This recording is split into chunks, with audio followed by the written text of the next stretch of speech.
वक्त अफरा तफरी मच गई जब घर में एक विशाल कोबरा को लोगों ने देखा। घर के सदस्यों के होश उड़ गए। सिवान जिले के रघुनाथपुर प्रखंड के घबीरार गांव में कोबरा होने की खबर मिलने पर पूरे इलाके में आग की तरह फैल गई। आनन फानन में लोगों ने रेस्क्यू टीम को सूचना दी। इसके बाद रेस्क्यू टीम मौके पर पहुंची। कोबरा को काबू करने की जोर आजमाइश होने लगी। कभी कोबरा फन मारे तो कभी चुपचाप बैठ जाए, फिर कभी फन मारे तो कभी चहलकदमी करने लगे। कभी रेस्क्यू करने वाले के पैर में फन मारे तो कभी लकड़ी के अंदर घुस जाए। लेकिन आखिर में रेस्क्यू टीम में शामिल सदस्य ने उसे पकड़कर खुलेआम जमीन पर लाने में कामयाबी हासिल की। यहाँ पर भी पकड़ने में टीम के सदस्य को पसीने छूट गए, लेकिन अंत में कोबरा को एक प्लास्टिक के डिब्बे में बंद करने में सफलता मिल गयी। ग्रामीणों के मुताबिक रामदेव यादव के घर में लकड़ियां रखी हुई थी। उसी लकड़ी की तह में कोबरा छिपा हुआ था। घर वालों को उस समय सांप होने की जानकारी लगी जब सांप फुफकार रहा था।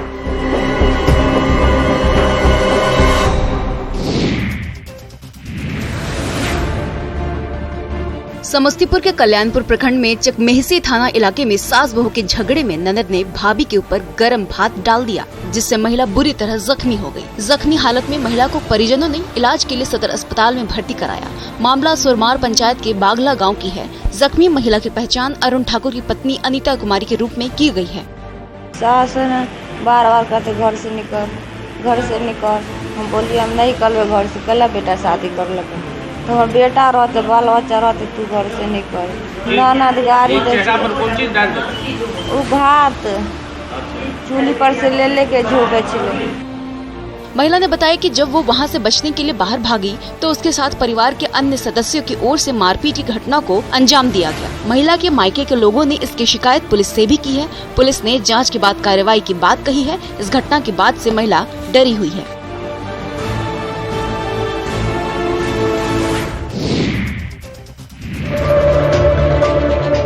पलामू में एक निजी नर्सिंग होम पर इलाज में लापरवाही का आरोप लगा है। लापरवाही के कारण नवजात बच्चे की मौत हो गई, जिसके बाद परिजनों ने अस्पताल के स्टाफ पर घोर लापरवाही का आरोप लगाते हुए अस्पताल में जमकर हंगामा किया। मेदिनी नगर शहर थाना क्षेत्र के पाकी रोड स्थित मैया बाबू नामक निजी नर्सिंग होम में एक महिला का प्रसव हुआ था। डॉक्टर ने परिजनों को जच्चा और बच्चा दोनों के स्वस्थ होने की जानकारी दी थी। हम लोग जो है कि बढ़िया से जो है कि बच्चा को निकला उकला सब जो है कि ठीक ठाक रहा। कहा जैसे सवेरे जो है कि आप लोग को सौंप देंगे, कोई दिक्कत नहीं है। और रात में भर्ती करके घोर लापरवाही किया, जानबूझ के ही डेथ नहीं हुआ, बच्चा को हत्या किया गया जानबूझ के। परिजनों के मुताबिक बच्चे को आईसीयू में रखने के नाम पर एक कमरे में बेड पर ही रखा गया था, जिससे उसकी मौत हो गई। अस्पताल के संचालक डॉक्टर कादिर परवेज पर परिजनों ने कड़ी कार्रवाई की मांग की है।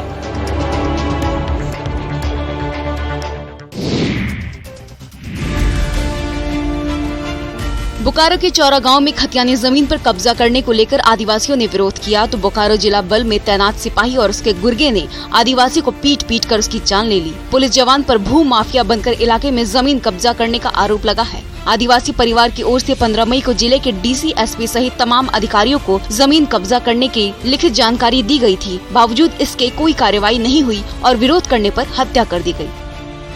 हम लोग वहाँ काम रोकने गए थे। हम लोग का एक जमीन पे अतिक्रमण हो रहा था। वहाँ पे 3 प्लॉट है, जिसपे तीनों पे जेसीबी चला के हम लोग का जमीन को जबरदस्ती हड़पा जा रहा था।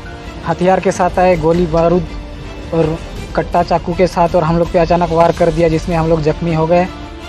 इस घटना में 7 लोग घायल हुए, जिसमें 2 महिला भी शामिल है। बोकारो पुलिस लाइन में तैनात सिपाही सुखविंदर सिंह पर हत्या का आरोप लगा है। आरोप है कि सिपाही अपने साथियों के साथ मिलकर आदिवासियों की 81 डिसमिल जमीन पर कब्जा कर रहा था और विरोध करने पर उसने सुरेश की हत्या कर दी।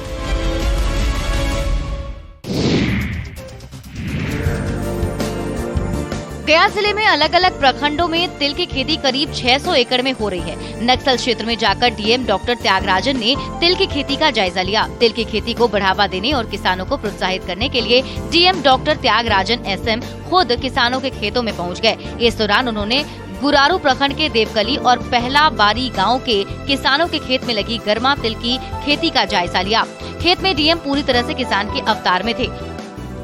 ये बहुत ही अच्छी चीज़ है। लगभग अभी तक 100 के ऊपर किसान इसको कर रहे हैं और 1 एकड़ में 5 क्विंटल तक इनको उत्पादन होता है। जो 1 क्विंटल जो है लगभग 10,000 रुपये को बिकता मार्केट में, जैसे मुझे बताया गया। उन्होंने कहा कि प्रशासन की कोशिश होगी कि ज्यादा से ज्यादा किसान खेती से जुड़ें और उन्हें हर संभव मदद पहुंचाया जाए। 1 एकड़ तिल की खेती में लगभग 5 क्विंटल उपज होती है, जो कि प्रति किलोग्राम 150 रुपए के हिसाब से बिकती है।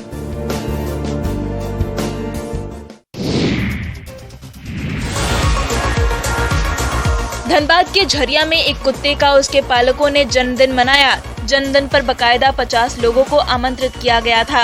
एक आकर्षक केक भी मंगाया गया था। उसे कुत्ते के साथ परिवार के सदस्यों ने काटा। झरिया कोयरी बांध टीना गोदाम के पास रहने वाली नंदनी साहू ने अपने 2 साल के पालतू कुत्ते के जन्मदिन की तैयारी की थी। हम लोग जब घर में लेके आए थे, मतलब हम लोग बहुत ज़्यादा ही हमारे घर में सैड रहते थे सब लोग। तो जब से ये आई है तब से ना खुशहाल हमारे घर में सब लोग हैप्पी रहते हैं और ये हमारे छोटे बच्चे की तरह है। इस मौके पर लाइट और म्यूजिक का भी इंतजाम था। घर को बेहतर तरीके से सजाया गया था। सभी लोगों ने कुत्ते के साथ तस्वीर खिंचवाई। इस पशु प्रेम की चर्चा पूरे इलाके में हो रही है। नंदनी के मुताबिक जब से इस कुत्ते को वो घर में लाई है, घर में सब कुछ अच्छा हो रहा है। ये कुत्ता इस परिवार के लिए प्रेम लेकर आया है, इसलिए इस पर इतना प्यार बरस रहा है।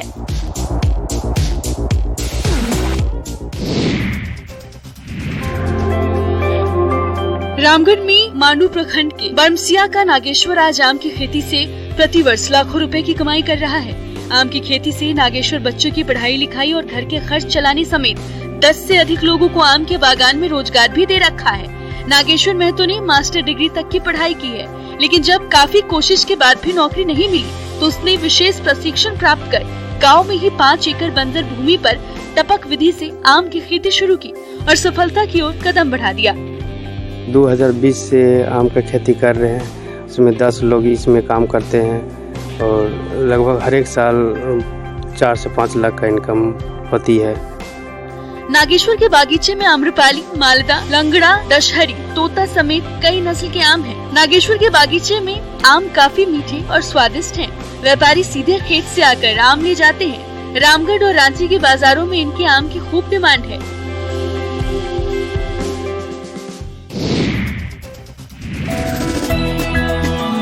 डॉक्टर राजेंद्र प्रसाद केंद्रीय कृषि विश्वविद्यालय पूसा में लीची शो 2023 का आयोजन किया गया। प्रगतिशील लीची उत्पादकों और अनुसंधानकर्ता विद्वानों को उनकी सक्रिय भागीदारी के साथ आधिकारिक रूप से आयोजित किया जाने वाला ये पहला लीची शो है। इसमें विकसित विभिन्न तकनीकों का प्रदर्शन किया गया, साथ ही विभिन्न महत्वपूर्ण किस्मों की लीची फलों का प्रदर्शन किया गया। इस महोत्सव से ये संदेश पूरे विश्व को हम देना चाहते हैं कि जो हमारी लीची है ये क्वालिटी में बहुत सर्वोपरि है। इस लीची शो में एक विशिष्ट तकनीक सत्र का आयोजन किया गया, जिसमें लीची के विभिन्न पहलुओं पर काम करने वाले प्रतिष्ठित और वरिष्ठ शोधकर्ताओं के व्याख्यान हुए। डॉक्टर राजेंद्र प्रसाद केंद्रीय कृषि विश्वविद्यालय विद्यापति भवन सभागार में आयोजित लीची शो में मुख्य रूप से आकर्षण का केंद्र लीची पर फोटो गैलरी और लीची पर क्राफ्ट मेकिंग रहा।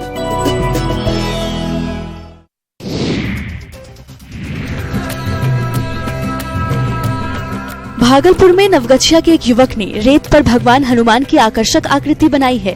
नवगछिया भवानीपुर निवासी कुमोद कुमार ने बालू पर हनुमान जी की मूर्ति बनाकर सबको हैरान कर दिया। सड़क किनारे बनाई गई राम भक्त हनुमान की आकृति देखने के लिए लोगों का जमावड़ा लग गया। मकनपुर चौक से नवगछिया बाजार जाने वाले लोग कुछ देर रुककर कलाकृति को देखते हुए प्रणाम कर चढ़ावा भी चढ़ाते नजर आए। कुमोद के पिता प्रकाश दास अस्वस्थ रहते हैं। आर्थिक तंगी के कारण कुमोद कुमार 7वीं वर्ग तक ही पढ़ाई कर सका। कुमोद मजदूरी कर अपने परिवार का पालन पोषण करता है। कुमोद ने बताया कि पहले पेपर पर भगवान की तस्वीर बनाता था, धीरे धीरे कोसी नदी के किनारे रेत पर आकृति बनाने लगा। कुमोद कहता है, जहाँ भी बालू का काम होता है वहाँ आकृति बना लेता हूँ।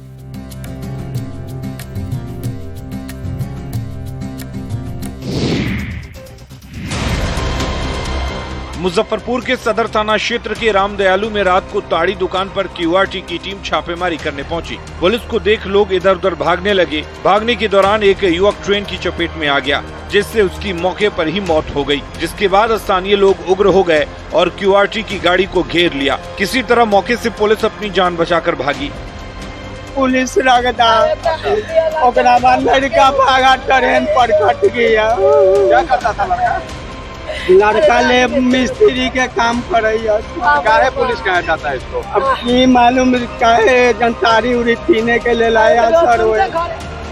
मृतक की पहचान रामदयालु निवासी पप्पू महतो के बेटे सोनू के रूप में हुई है। गुस्साए लोगों ने शव को सड़क पर रखकर प्रदर्शन किया और रोड जाम कर दिया। वही मौके पर कई थानों की पुलिस पहुंची और लोगों को समझाने का प्रयास करने लगी, लेकिन लोग नहीं माने। अंत में पुलिस ने लाठीचार्ज किया, जिसके बाद उग्र लोगों ने पुलिस पर पथराव कर दिया।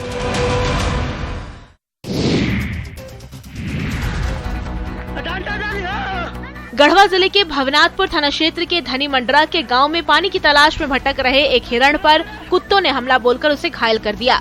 गांव वालों ने किसी तरह आवारा कुत्तों से हिरण को बचाकर उसे पकड़कर पेड़ में बांध कर रखा। फिर गांव वालों ने इसकी सूचना वन विभाग को दी, जिसके बाद वन विभाग ने मौके पर पहुंचकर हिरण का इलाज कराया। इलाज के बाद हिरण को जंगल में छोड़ दिया गया।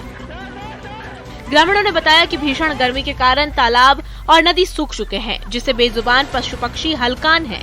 वन्य प्राणी पानी की तलाश में आबादी की ओर रुख कर रहे हैं। उसी क्रम में जंगल से निकलकर यह हिरण पानी की तलाश में गांव आ गया था, जहां उस पर आवारा कुत्तों के झुंड ने हमला बोल दिया और उसको घायल कर दिया। गांव वालों ने हमले का वीडियो भी बना लिया। वीडियो हैरान करने वाला है, क्योंकि एक हिरण पर कुत्ते टूट पड़ रहे हैं। हिरण भाग रहा है और कुत्ते उसका पीछा कर रहे हैं। ग्रामीणों की वजह से हिरण की जान बच गई।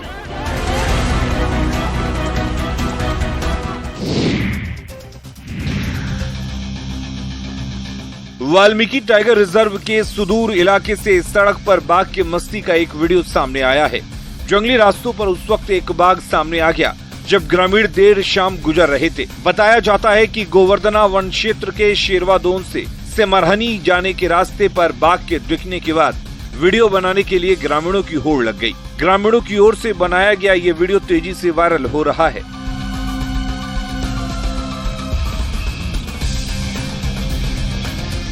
तस्वीरों में देखा जा सकता है कि कैसे रेत पर बाघ इधर से उधर जा रहा है। लोग शोर मचा रहे हैं, लेकिन बाघ अपने में मस्त है। इस दौरान लोग डर भी रहे थे, लेकिन वो वीडियो बनाने और बाघ को देखने के लिए व्याकुल और बेचैन दिखे। लोगों के मुताबिक काफी दिन बाद ऐसा हुआ है कि उनको बाघ का दीदार हुआ है। कभी कभार बाघ दिखता था, लेकिन इतनी देर तक शायद पहली बार लोगों ने बाघ का दीदार किया।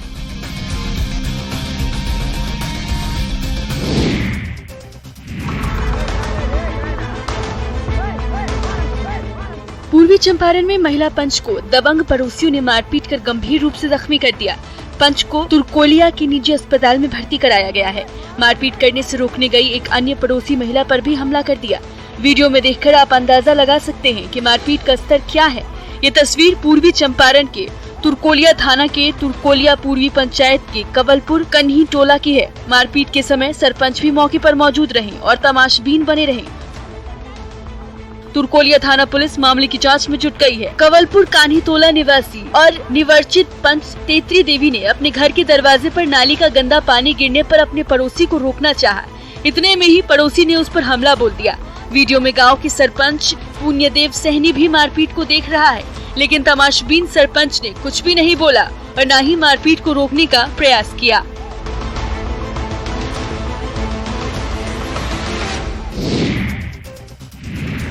भागलपुर में प्यार की कहानी में जबरदस्त हाई वोल्टेज ड्रामा देखने को मिला।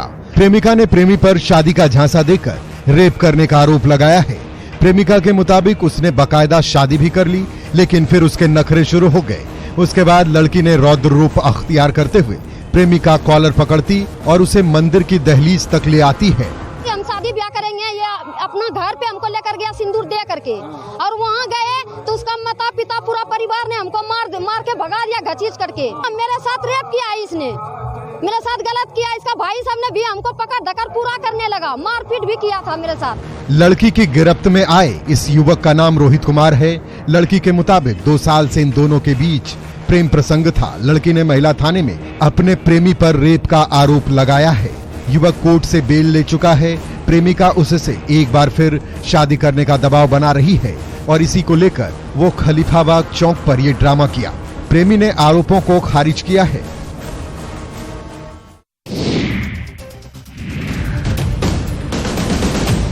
गोपालगंज में गंडक नदी के रास्ते यूपी से नाव पर लोड कर लाई जा रही लाखों की शराब पुलिस ने जब्त किया है। साथ ही पश्चिम चंपारण की रहने वाली एक महिला शराब तस्कर को गिरफ्तार किया है। हालांकि नाव पर सवार शराब तस्कर रात के अंधेरे में नदी में छलांग लगाकर फरार हो गए।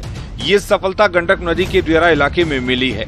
नाव से 137 कार्टन में रखे गए 1233 लीटर देसी शराब बरामद किया गया है।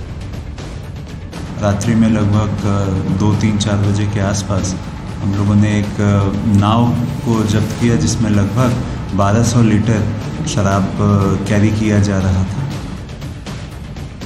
छापेमारी के दौरान ही एक महिला तस्कर गिरफ्तार हुई। महिला की पहचान पश्चिम चंपारण के भगवानपुर की रहने वाली रिंकी देवी के रूप में की गई है। रिंकी के पास शराब से अर्जित की गई अकूत संपत्ति मिले हैं, जिसकी जांच आर्थिक अपराध इकाई से करवाई जाएगी।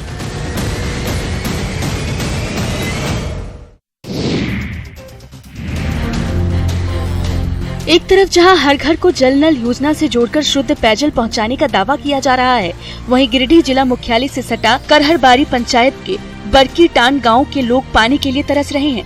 लगभग 100 आबादी नदी के पानी पर निर्भर है। अब वर्षा का दिन कचरा पानी कहाँ सोलैया के इसी में नालवा वाला पानी खाली ये महिलाएं गांव से कुछ दूरी पर नदी में चुआ पानी निकालती हैं और पथरीली पगडंडी से होकर पानी लाती हैं। तब जाकर उनके और उनके परिवार के सदस्यों की प्यास बुझती है। बरसात के दिनों में महिलाएं दूषित पानी को कपड़े से छानती हैं, तब जाकर परिवार के लोग इसे पीते हैं। इस गांव में चापाकल है लेकिन खराब है। प्रशासनिक उदासीनता के चलते इस गांव के लोग जान जोखिम में डालकर गर्मी में पानी की तलाश में निकलते हैं। पथरीली रास्ते से गुजरने के दौरान हमेशा हादसे का डर बना रहता है। कई बार तो घर के बच्चे भी इनके साथ पानी की तलाश में निकल पड़ते हैं।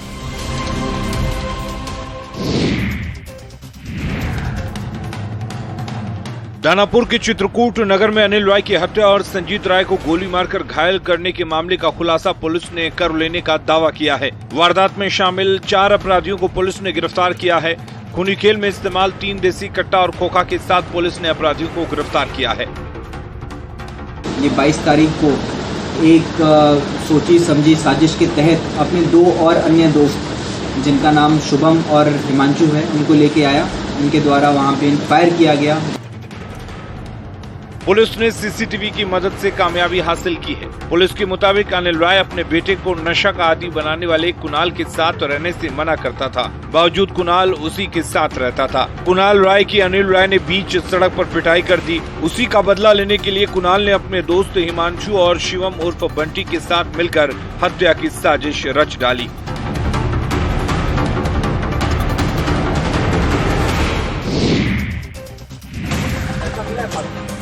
मुंगेर जिलाधिकारी नवीन कुमार ने असरगंज प्रखंड के चोरगांव पंचायत में सरकार की ओर से चलाई जा रही जन कल्याणकारी योजनाओं का निरीक्षण किया। उन्होंने पंचायत में चल रहे नल जल, आवास योजना, गली नाली, पीडीएस आदि योजनाओं की बारीकी से जांच की। इसके अलावा नल जल में मोटर लगाने वाले लोगों पर कार्रवाई नहीं होने से विभागीय अधिकारी को फटकार भी लगाई। जो सुधार के कार्य होने हैं और बचे हुए हैं वो कराने के लिए हम लोगों ने निर्देश दिया है। इसके अलावा पंचायत की योजना है उनकी जांच अभी हम लोग को करना प्रारंभ करेंगे। लोगों को राशन कार्ड के माध्यम से जो लाभुक हैं उनको खाद्य मिल रहा है, उसकी जांच की गई है। इसके बाद डीएम एक स्कूल में पहुंचे, जहां पर उन्होंने बच्चों की पढ़ाई लिखाई के बारे में जानकारी दी। लगमा स्थित विद्यालय में जिलाधिकारी ने बच्चों को पढ़ाया भी। उन्होंने इस दौरान टीचर से भी बात की और पढ़ाई लिखाई में गंभीरता दिखाने के निर्देश दिए। उन्होंने बच्चों से मन लगाकर पढ़ाई करने की अपील की।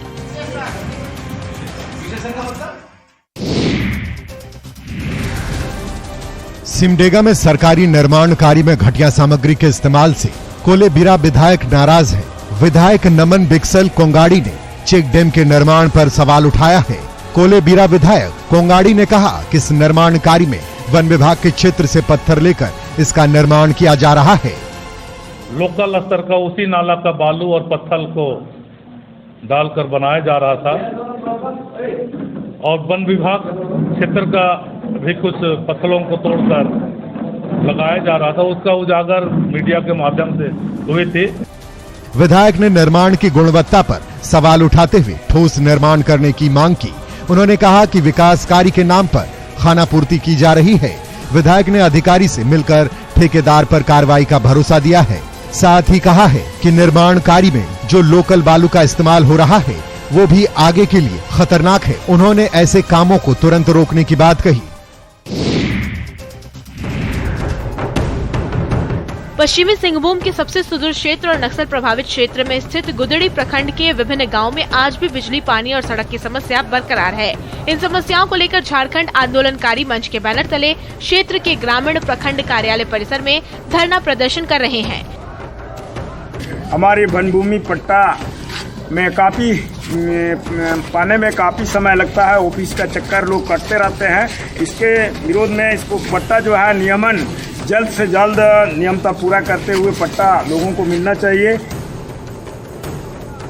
मंच के जिला संयोजक बिरसा मुंडा और अन्य लोगों की ओर से प्रखंड के बीडीओ महादेव महतो को उपायुक्त के नाम 10 सूत्री मांग पत्र सौंपा गया। इन लोगों ने वन भूमि पट्टा जल्द देने, त्रुटिपूर्ण बिजली बिल माफ करने, वन पट्टा में कटौती नहीं करने के अलावा क्षेत्र की सड़क और पानी की किल्लत को खत्म करने की अपील की।